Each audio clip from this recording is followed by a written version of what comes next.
I have lived long enough to know that currencies rarely die in one theatrical moment. People like to imagine a collapse as some grand cinematic event.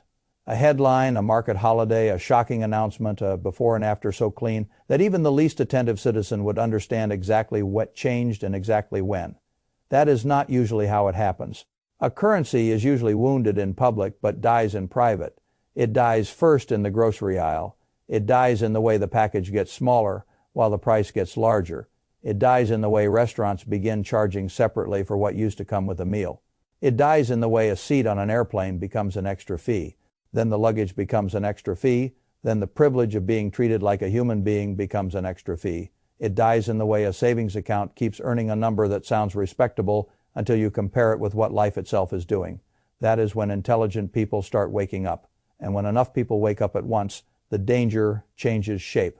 A lot of investors still think inflation is an accident, a supply shock, a shipping issue, a temporary oil problem, a greedy company here, a war over there, a labor strike somewhere else. They are always looking for a villain small enough to fit on a news segment and large enough to blame for a system-wide loss of purchasing power. That is childish thinking. Inflation, in the form that matters most, is policy. Governments create it. Central banks facilitate it, and what they call fighting inflation usually amounts to managing your perception of it, just enough to keep you from changing your behavior before they are ready for you to. That is the part almost everybody misses until it is too late. The real risk is not merely that prices rise. The real risk is that the public eventually realizes prices are rising because the currency itself is being managed as a declining asset. Once people understand that, they stop wanting more currency. They start wanting anything else. That is the beginning of what the old Austrian economists called the crack-up boom. It is one of the most misunderstood phrases in economics because people hear the word boom and assume it must mean prosperity. It does not.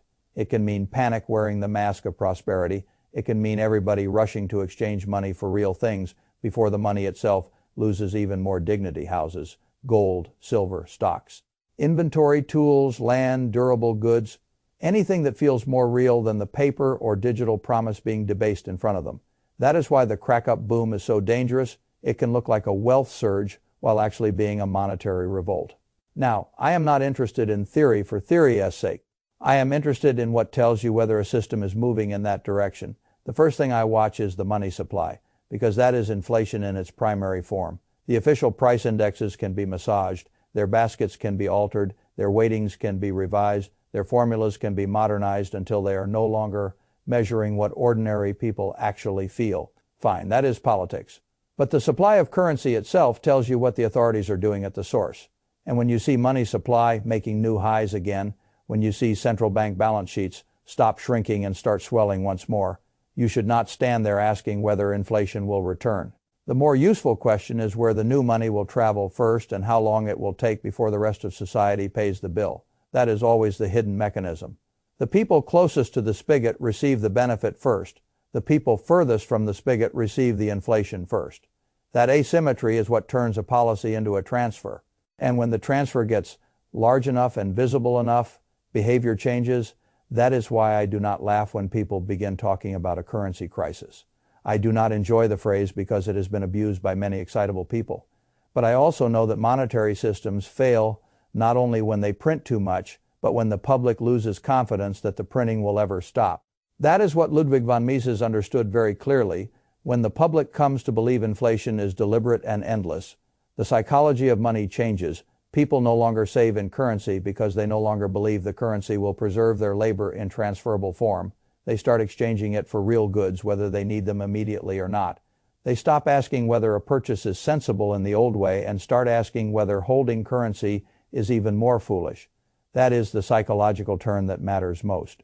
And once you reach that turn, the worst place to be is exactly where respectable society keeps telling you to stay: cash and government bonds.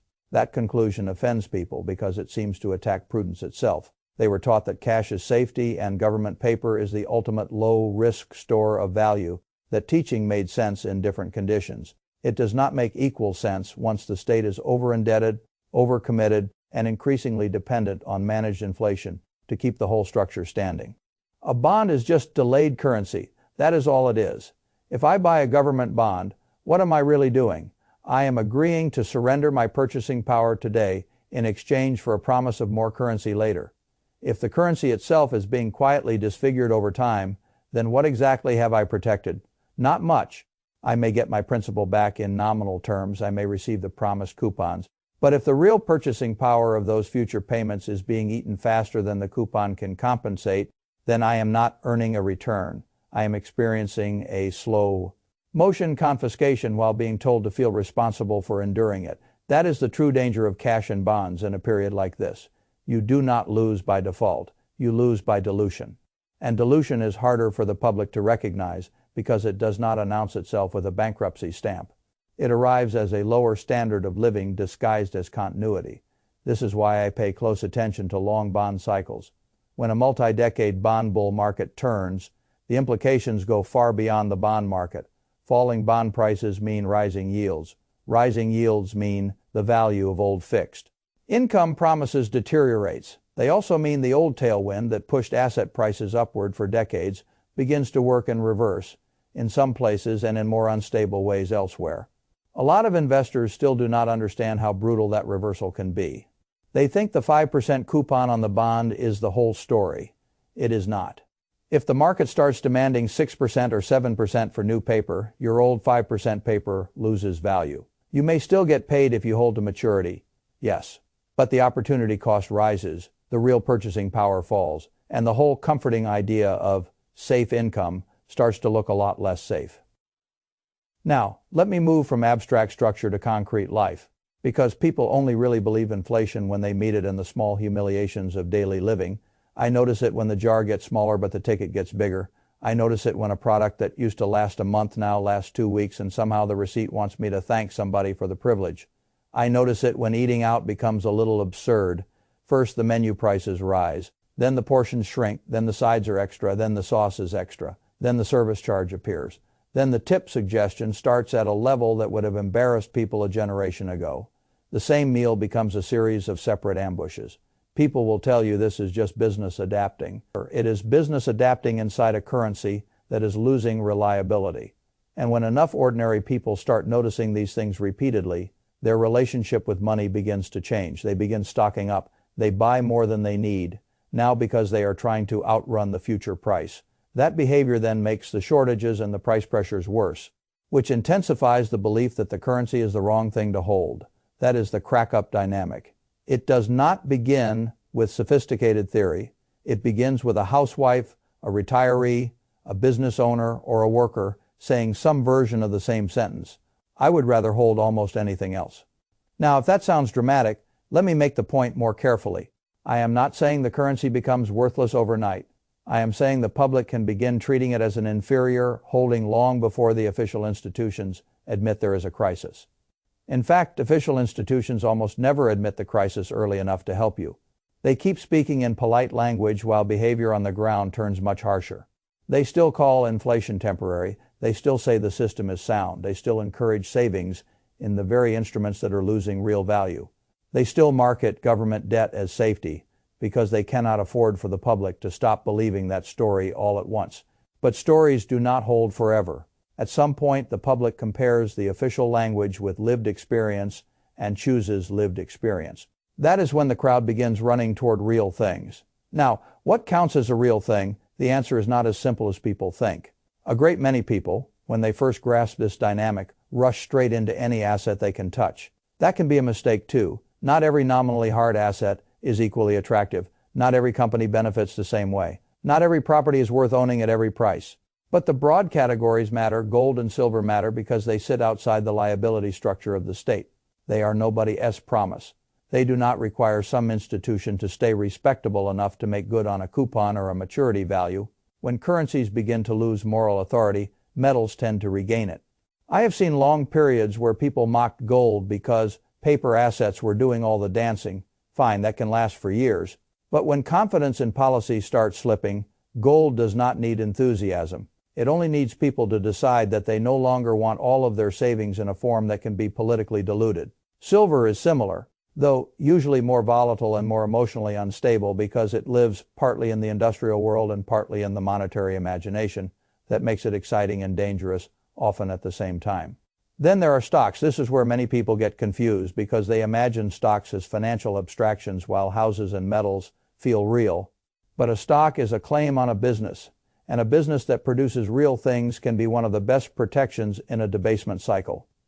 If a company owns productive assets, can raise prices, can convert rising nominal revenues into real retained earnings, and is not smothered by too much debt, then it may do very well in a crack-up environment, not because the environment is healthy, but because ownership claims on productive capacity become more desirable relative to passive cash balances. That is the distinction. You do not want paper promises, you want ownership claims. The problem is that many people buy the wrong claims. They buy flimsy growth stories, long-duration dreams, or financial products that only work beautifully in a benign disinflationary world. Then they act shocked when those things do not protect them. Protection in a period like this comes from owning businesses with real pricing power, real cash generation, real products, and some degree of insulation from the state's need to dilute. Then there is property. Property has always had a strange relationship with currency decline because it is both a refuge and a trap, depending on the terms. A house priced in a weakening currency can appear to make you richer while merely preserving part of your purchasing power. That distinction matters. The nominal price can rise dramatically while the real price in gold or in some harder unit is doing something quite different. That is why I watch ratios, not just prices. House prices measured in currency can tell you very little if the currency is the thing being injured. But if the same house is measured against a harder benchmark like gold, then you begin to see something more revealing. You begin to see whether the house is actually becoming more expensive in real terms or whether the currency is simply shrinking faster than the public can emotionally process. And if you start seeing house prices and gold both climbing against the currency, that tells you something important. It suggests the public is not merely chasing a housing market, it is trying to escape the money. That is what makes the crack-up boom so deceptive. On the surface, it can resemble prosperity. Asset prices rising, stock indexes at new highs, property values strong, people talking about wealth effects, but underneath it, the motivation is often much darker. People are not buying because they feel secure. They are buying because they do not trust the thing they are fleeing. That is a very different boom, and it has very different consequences. Now I want to say something difficult but necessary. The powers that be will not guide you safely through this by default. They have every incentive to keep you in the system in the most passive and manageable way possible. Keep your money in savings. Hold the bonds. Stay calm. Accept the official yield. Believe the inflation target. Trust the index.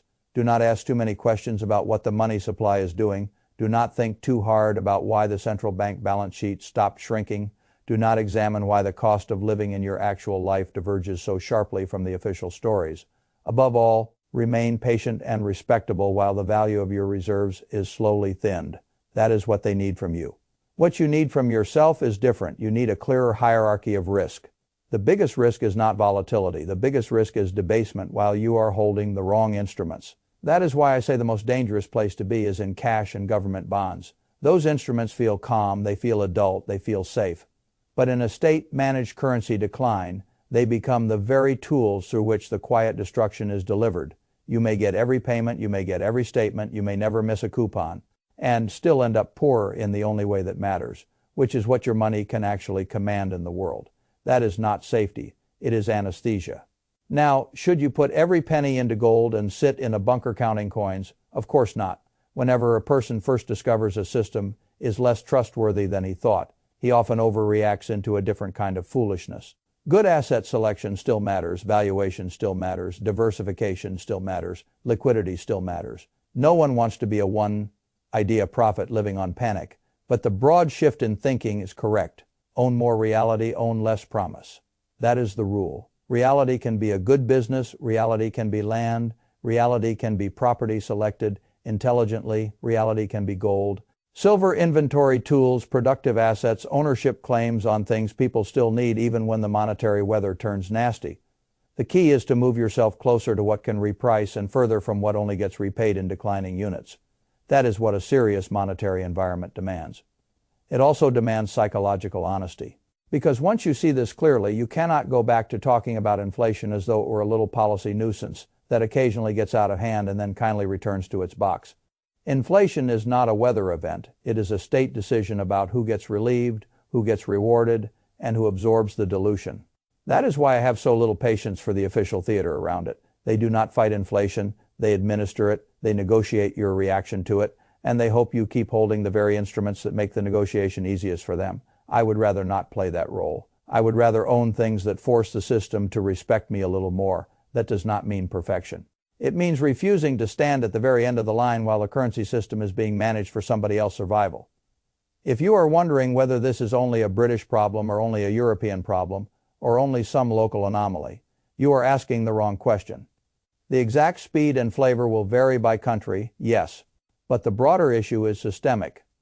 Western governments are overburdened. Their central banks are compromised by the political need to keep the state financeable. Their voters want the benefits without the costs. Their pensioners want their payments. Their banks want the backstop. Their asset owners want the inflation until they do not. Their workers want relief without monetary discipline. That is not a local formula. That is a developed world formula, and developed world formulas can go wrong very expensively. So here is the practical conclusion I would leave you with. Do not confuse nominal calm with real safety. Do not let the official yield on cash seduce you into ignoring the purchasing power being bled away underneath it. Do not hold long government paper as though the old bond bull market still governs the world. Do not wait until everybody else has realized the currency is the thing they should have been fleeing all along. By then, the prices of everything real may already have moved, and that is the tragedy of monetary crises. They do not punish only the foolish. They punish the late. I would rather not be late. I would rather hold assets that become more desirable precisely because the currency itself is becoming less trustworthy. That is not fear, that is preparation. And in a period like this, preparation may be the only form of prudence that still deserves the name.